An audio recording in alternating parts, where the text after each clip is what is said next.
Nous allons voir la startlist voilà, qui va s'afficher, Mathieu. Le Creusot, couloir 1. L'AUN Lyon, couloir Dossard 2, Grenoble, Dossard 3, Vichy, Dossard 4, Charleville-Mézières, Dossard 5 et la Bassène, Dossard 6. Et d'ailleurs, des images magnifiques où l'on voit sur la tour le starter, l'arbitre qui va donner le départ. Alors, sur le 15 décembre, c'est un départ au drapeau. Et on verra cet après-midi, ce sera un départ au feu. Alors, on est au 15 décembre, c'est un ponton amovible.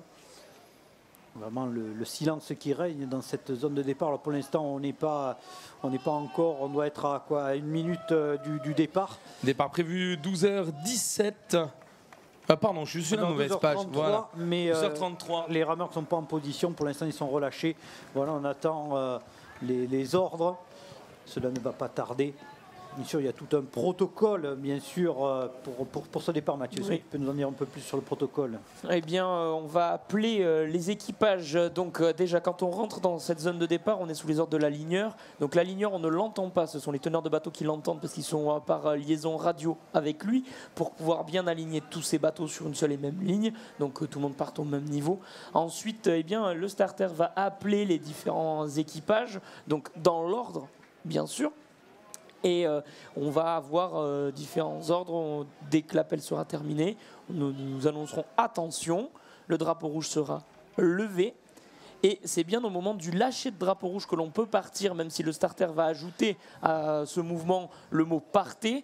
Les équipages peuvent s'élancer dès que le drapeau rouge est lâché. Alors on a encore voyez, les palettes à l'horizontale, les palettes bleu ciel de Charleville-Mézières en particulier, ce qui prouve qu'on n'a encore pas annoncé.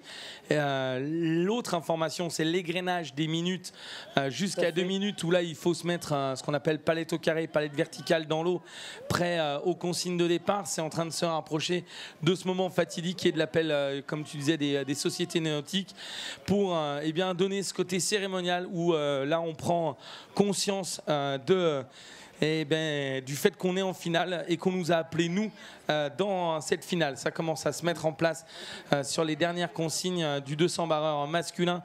Une course qu'on nous annonce très ouverte. Ça y est, les en place. Se mettent en position. La ligneur a dû lever son drapeau blanc parce que la ligneur doit aussi faire signe bien sûr au starter pour dire que c'est bon de son côté. On est en place. On est dans quelques instants, on vous rappelle. Le drapeau rouge est levé. Regardez ce drapeau rouge croix blanche, c'est lâché, voilà, c'est parti. C'est lâché, c'est parti. On va lâcher les fauves du 200 barreurs masculin avec un très bon départ pour l'instant de Vichy. Couloir. Oh, travers Vichy de travers, tout de suite. Ça va redresser. Pour l'instant, on n'a pas changé de ligne d'eau. Oh là là là là, c'est très serré. Vichy il n'y a pas eu de gêne. Ouais, là, on est vraiment à touche-touche là entre ces deux bateaux. C'est bon, c'est bon. Non, il y avait encore de l'espace entre les deux équipages. Pas d'inquiétude et donc c'est bien Vichy en tête et la deuxième pour Grenoble actuellement avec deux Vichy va falloir qu'ils reviennent dans leur ligne. Ouais, le CA Vichy qui va devoir se redresser très rapidement avec, bon là on ne l'a pas à l'image, mais le juge de parcours qui va indéniablement intervenir pour au moins les prévenir de se mettre au centre de leur couloir. Donc le CA Vichy à l'image qui a pris la tête des débats. On voit le numéro de Dossard 3 derrière pour l'aviron grenoblois. Voilà donc pour les deux bateaux en tête A et l'apparition du Dossard 2, donc c'est l'AUN Lyon. Et Dossard 5 pour aller chercher Charleville-Mézières qui revient, les Carolos Macériens, les Ardennais là, qui n'ont pas dit leur dernier mot. Très beau départ du CA Vichy, mais également la société nautique La Bassène, oui, attention, la Bassène, qui est en 3e position pour l'instant. Avec toujours ce bateau de Vichy au commandement à 2e place pour Grenoble. La Bassène en effet, Dossard 6 qui tient les outsiders en respect avec l'AUN Lyon et Charleville-Mézières. Pour l'instant c'est le Creusot qu'on a encore laissé un peu de côté. Voilà, La Bassène, palette bleue, triple chevron d'or.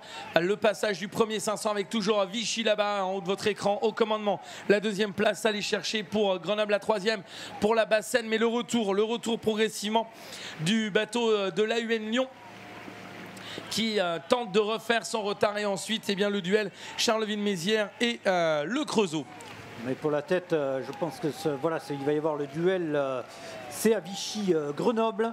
Alors on a vu toute la difficulté sur le départ justement avec les petites fautes techniques qui font que le bateau va tourner ou que l'on n'a pas mis le pied dans l'axe qui est effet immédiat. Voilà, on le voit, le CA Vichy qui a tendance à venir tutoyer les bouées.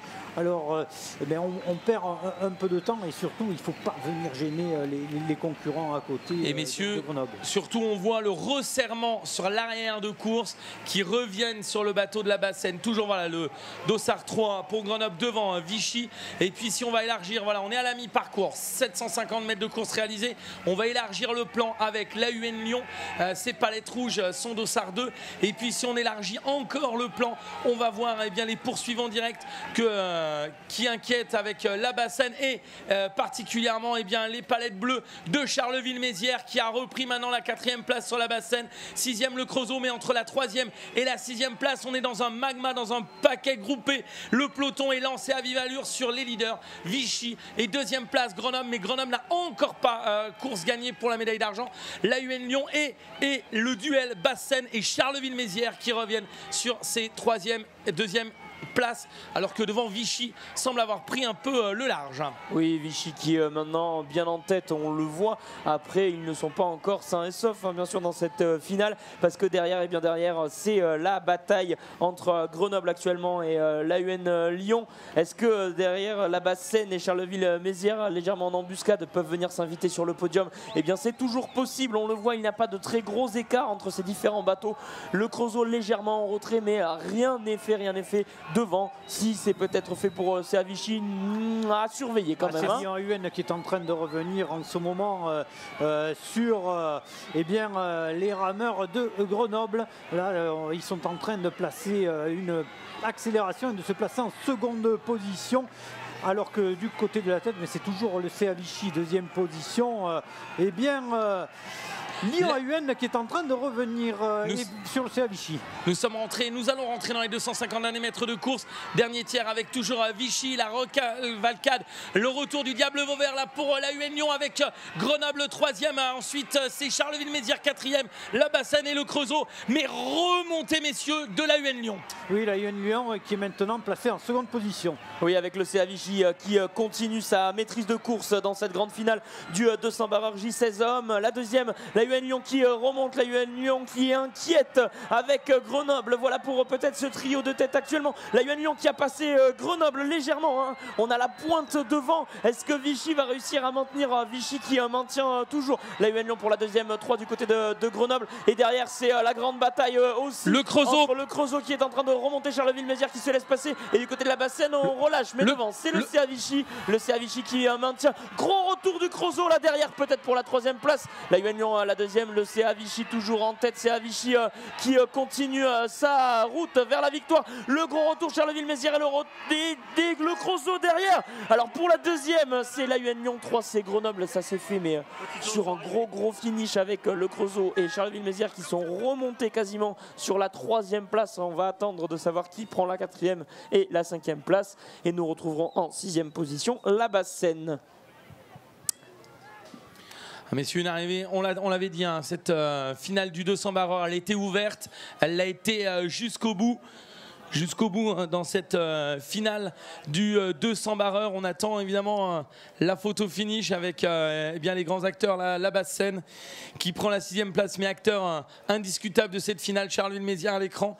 L'AUN Lyon, normalement médaillé d'argent, mais on va attendre le résultat officiel pour ces très belles images. Alors Luc, on met les pieds dans l'eau, c'est ça le grand truc à la fin pour tenter de refroidir. Oui, vu la température du lac, on ne refroidit pas grand-chose, je pense. Mais bon, ça permet toujours d'avoir, ça fait du bien de tremper les pieds dans l'eau. Voilà, et on attend le carton résultat pour pouvoir appeler de manière officielle les récipiendaires au ponton d'honneur. Dans cette finale haletante du 200 barreur garçon 16 ans. En tout cas, très beau finish de l'AUN Lyon, ça c'est fantastique. Ils sont venus chercher cette les Grenoblois à l'image. Et nous appelons donc au ponton d'honneur, premier médaille d'or et champion de France, le club de l'Aviron de Vichy. 2e et médaille d'argent, l'Aviron Union Nautique de Lyon. 3e et médaille de bronze, l'Aviron Grenoblois. 4e Le club nautique du Creusot, 5e le club nautique de Charleville-Mézières et 6e la société nautique de la Basse-Seine.